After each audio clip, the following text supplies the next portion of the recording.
है उसे बाज आइए। जी, बिल्कुल आपने इसका सही कहा। और आज की डेट में तो ऐसा लगता है जैसे टुकड़े टुकड़े पूरी जो पार्टी, भारतीय जनता पार्टी और दक्षिणपंथी हैं, वही देश को तोड़ने में लगे हैं। देश का प्रदेश चलता है बिलाल साहब, लेकिन प्रधानमंत्री के मुंह से एक वक्तव्य नहीं है, एक अपील नहीं कि शांति स्थापित कीजिए वहां पे। कि आप, मैं सबसे अपील करता हूं कि आप शांति रखिएगा, मैं प्रॉब्लम सॉल्व करूंगा। उन्हें रोड शो से मुक्ति मिले तो मणिपुर जाए सर। 1 हफ्ते से मणिपुर जल रहा है सर। लेकिन इनको कर्नाटक के चुनाव प्रचार से बाहर आने के लिए, जिनके लिए चुनाव और सत्ता देश से ज्यादा आवश्यक हो जाए, ये तो चरित्र सामने शो किया जा रहा है। बिलाल साहब, आपकी टिप्पणी। कर्नाटक हाथ से फिसल रहा है, शायद यही तभी ये सब कुछ हो रहा है। अनम्यूट कर लीजिएगा, अनम्यूट कर लीजिए। ये आवाज देखिए वोरा जी, मेरी आवाज अब आ रही?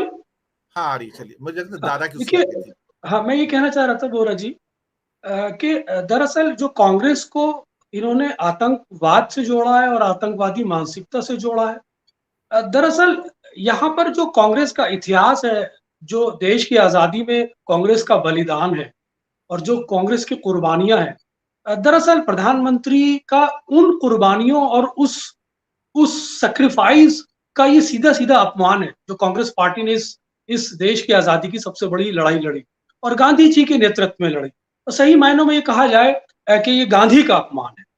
और अब ये क्यों किया जा रहा है? दरअसल भारतीय जनता पार्टी इस बात को समझ चुकी है कि वो कर्नाटक के अंदर क्षेत्रीय मुद्दों पर पिट गई है और क्षेत्रीय मुद्दे उसके विरुद्ध में जाके खड़े हो गए, चाहे वो भ्रष्टाचार का मुद्दा हो, चाहे वो गवर्नेंस का मुद्दा हो, चाहे वो विकास का मुद्दा हो, या फिर भारतीय जनता पार्टी के अपने चीफ मिनिस्टर से जो रिफ्ट हुए भारतीय जनता पार्टी के अन्य लीडर्स के, वो अंदरूनी कलह हो। तो इन सब चीजों को देखते हुए भारतीय जनता पार्टी ने अपनी स्ट्रेटेजी में यू टर्न लेते हुए इस चुनाव को या तो धार्मिक भावनाओं पे लड़ने का मन बना लिया है या फिर राष्ट्रीय मुद्दों पे लड़ने का मन बना लिया है। लेकिन प्रधानमंत्री ये भूल जाते हैं कि कर्नाटक का चुनाव आप एकदम यू टर्न लेके राष्ट्रीय मुद्दों पर नहीं लड़ सकते। और जब आप किसी भी चुनाव को क्षेत्रीय चुनाव को राष्ट्रीय मुद्दों पर लड़ते हैं तो उसके लिए एक कनेक्ट चाहिए, पब्लिक से कनेक्ट चाहिए और पब्लिक के अंदर उसकी एक अपील होनी चाहिए। दरअसल क्षेत्रीय चुनाव है, क्षेत्र के जनता मूड बना चुकी है। जो ट्रैकर्स हैं CSDS के या जितने भी सर्वे हैं, उसे स्पष्ट हो चुका है कि चुनाव का रुख क्या है। एक छटपटाहट के अंदर भारतीय जनता पार्टी, प्रधानमंत्री कोशिश कर रहे हैं। और यही कहिए कि जब आपको तैरना नहीं आता और जब डूब जाते हैं तो आप हाथ पैर मारने की कोशिश करते हैं।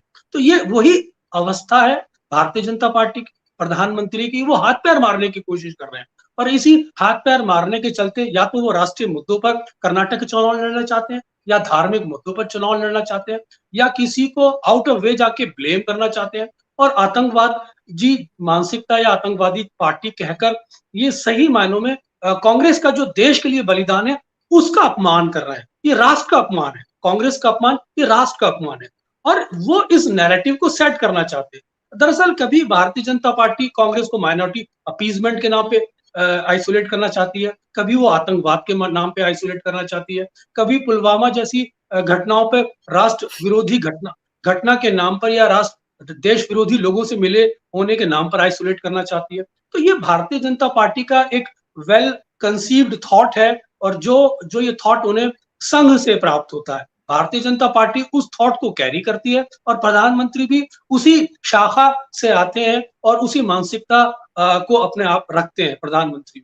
लेकिन यहाँ ये समझने की जरूरत है कि आप कितनी भी कोशिश कर लें, कर्नाटक का चुनाव जब आप इस ब्लेटेंटली जब आप इस तरह के जुमले फेंकते हैं तो कहीं ना कहीं आप अपने स्टेचर को भी डाउन करते हैं। प्रधानमंत्री का अपना स्टेचर डाउन होता है इंटरनेशनल लेवल पर। जब आप किसी भी राष्ट्रीय स्तर की पार्टी को, जिसका ये अपना इंटरनेशनल डायस्पोरा है कांग्रेस जैसी पार्टी का, जब आप उस देश का प्रधानमंत्री उस जैसी पार्टी पर आतंकवादी होने का आरोप लगाता है तो इंटरनेशनल लेवल पे एक मैसेजिंग होती है और प्रधानमंत्री की जो पोजीशन होती है वो डिग्रेड होती है। तो प्रधानमंत्री को खुद अपनी छवि का ख्याल रखना चाहिए और इस तरह की हरकतों से बचना चाहिए। चुनाव को चुनाव की तरह लड़ना चाहिए।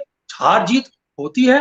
फिलहाल जो परिस्थितियां हैं वो भारतीय जनता पार्टी के विपरीत है उन एडवर्स परिस्थितियों को अपने पक्ष में लाने के लिए इसको एक धार्मिक रंग देने की कोशिश की जा रही है, इसको प्रधानमंत्री एक कॉम्युनलाइज करने की कोशिश कर रहे हैं, या पूरा सिस्टम कॉम्युनलाइज करने की कोशिश कर रहा है। तो मैं नटशेल में यही कहना चाहता हूं कि चुनाव को एक पॉलिटिकल स्पिरिट से लड़ना चाहिए और उसके अंदर ब्लो द बेल्ट जाके नहीं हिट करना चाहिए, क्योंकि आज आप सत्ता में हैं, कल सत्ता में नहीं होंगे, और अगर आप बार बार इस नैरेटिव को सेट करेंगे तो इसके एडवर्स इफेक्ट्स आपको हर जगह देखने को मिलेंगे। बिल्कुल आपने सही कहा। विवेक जी, इससे पहले मैं